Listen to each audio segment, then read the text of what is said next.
YCP నేత గౌతమ్ రెడ్డికి AP హైకోర్టులో ఊరట లభించింది. హత్యాయత్నం కేసులో హైకోర్టులో ముందస్తు బెయిల్ దాఖలు చేసిన ఆయనపై తొందరపాటు చర్యలు తీసుకోవద్దని పోలీసులను ఆదేశించింది. తదుపరి విచారణకు ఎల్లుండికి వాయిదా వేసింది. ఫోర్జరీ పత్రాలతో తన భూమిని ఆక్రమించడమే కాకుండా తనను చంపేందుకు ప్రయత్నించారంటూ వైసీపీ నేత గౌతమ్ రెడ్డిపై విజయవాడకు చెందిన గండూరి ఉమామహేశ్వర శాస్త్రి ఫిర్యాదు చేశారు. దీని ఆధారంగా సత్యనారాయణపురం పోలీసులు కేసు నమోదు చేశారు.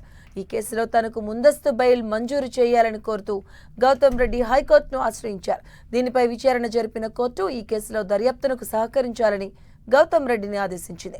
ఈ మేరకు హైకోర్టు న్యాయమూర్తి జస్టిస్ విఆర్కే కృపాసాగర్ మధ్యంతర ఉత్తర్వులు జారీ చేశారు. గౌతమ్ రెడ్డి తరపున సీనియర్ న్యాయవాది వైవి రవిప్రసాద్ వాదనలు వినిపించారు.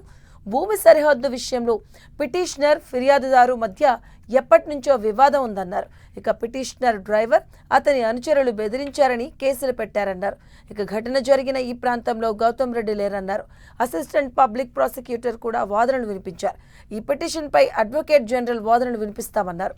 ఇక అందుకోసం విచారణను నేటికి వాయిదా వేయాలని కోరారు.